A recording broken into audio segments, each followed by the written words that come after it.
All right, Grant, how's this race with Cole gonna unfold? I think it'll be quick. I heard they just relayed the track, so heard the track's fast, and man, it's going to be a battle. Last year I raced the 2 mile here. Defending global champion Josh was in it. This year I'm up against the defending global champion Cole, so it's fun. This is a nice crossover for both of us.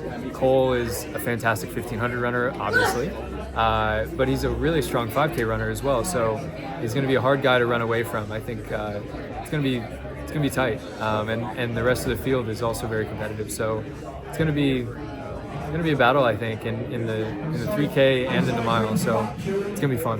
You're, I think, 3-0. I think career head-to-head against him, but this feels like a different Cole, right? Yeah, I mean, racing the gold medalist, the Olympic gold medalist, is different than racing Cole 2 years ago, as far as fitness goes, and I'm sure as far as confidence goes. So, things change year over year. Ultimately, the game only gets harder every year. So, I think for everyone that was on the panel, we all had fantastic seasons. I think we were all quite happy with how they went.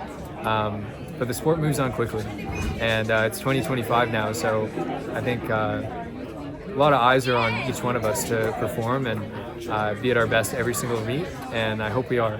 This is the kickoff to the year. We all kicked off our year here last year, and it ended up being a great season. So hopefully that timeline plays out again in 2025. So I think there's 2 pacemakers for this race. Like, what's your sort of like recommendation or hope that you want out of the pacemakers that'll set it up? A recommendation? I think they'll get the pace right. Yeah. Having 2 pacers versus 1 is really helpful. If you want someone to go to like 2K in a 3K race, you kind of need someone else to lead them out. It's really hard to lead 2K straight. So it's fantastic that we have 2 guys. I have confidence that they'll get to 2K. But ultimately, if someone can just get us to a mile at a strong pace, I think any step they can lead after that is just bonus. Because at that point, if someone can get us to 2K, 1K seems manageable to lead. Whereas like sometimes when you're in a 5K and a pacer only gets you to a mile, like that is a little more daunting of a task to lead the rest of it. So yeah, it'll be quick. I think Ray has set up a great field and great pacers, and I'm sure he wants us to roll pretty quickly. So I think everyone feels the same way. I think it's going to be quick and competitive. And then what? I guess like there's been American record talk thrown out for next week for you. I guess like is that sort of how does this set that up?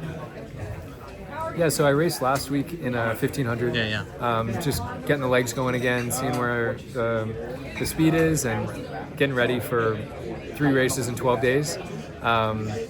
The 5K at BU, I think that will be. I want to run fast there. There's times of the year where place matters, and there's times of the year where place doesn't really matter. And that one, I just want to roll and see how fast I can go and see where my limits are, and at that moment in time. And I'd like it to be the American record.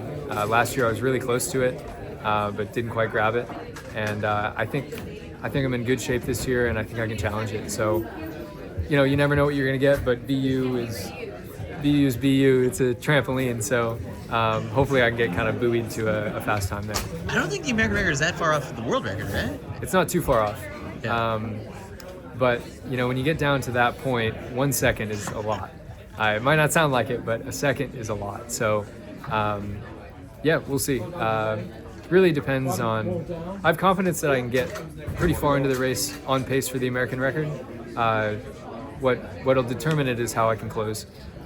So, it'll be a good opportunity. But first things first is this weekend. Yeah. That's. I'll think more about that after. Is this your longest stretch not at altitude for racing? Yeah. So I'm racing 3 weekends in a row. I could have gone back to altitude. It's just a bit of a pain to travel, and if you're down for 3 days and then back up for 3 and then down for 3 and up for 3, it's kind of a lot. Well, I was kind I don't know what you really it, get out of it. Like yeah. the way you do it during USAs sometimes. I thought that was like crazier, but I guess like this is different. Yeah. Yeah, a little different. I'm going 3 weekends in a row rather than just a week of racing at USAs. Partially the reason I went back to altitude during USAs was just to get out of the craziness and go home and chill and treat it like 2 different meets. This time I'm just staying on the East Coast the whole time. That was kind of a unique situation for the trials. At USA's this year, the space between the 5K and 10K is too tight, so there's no point in going back.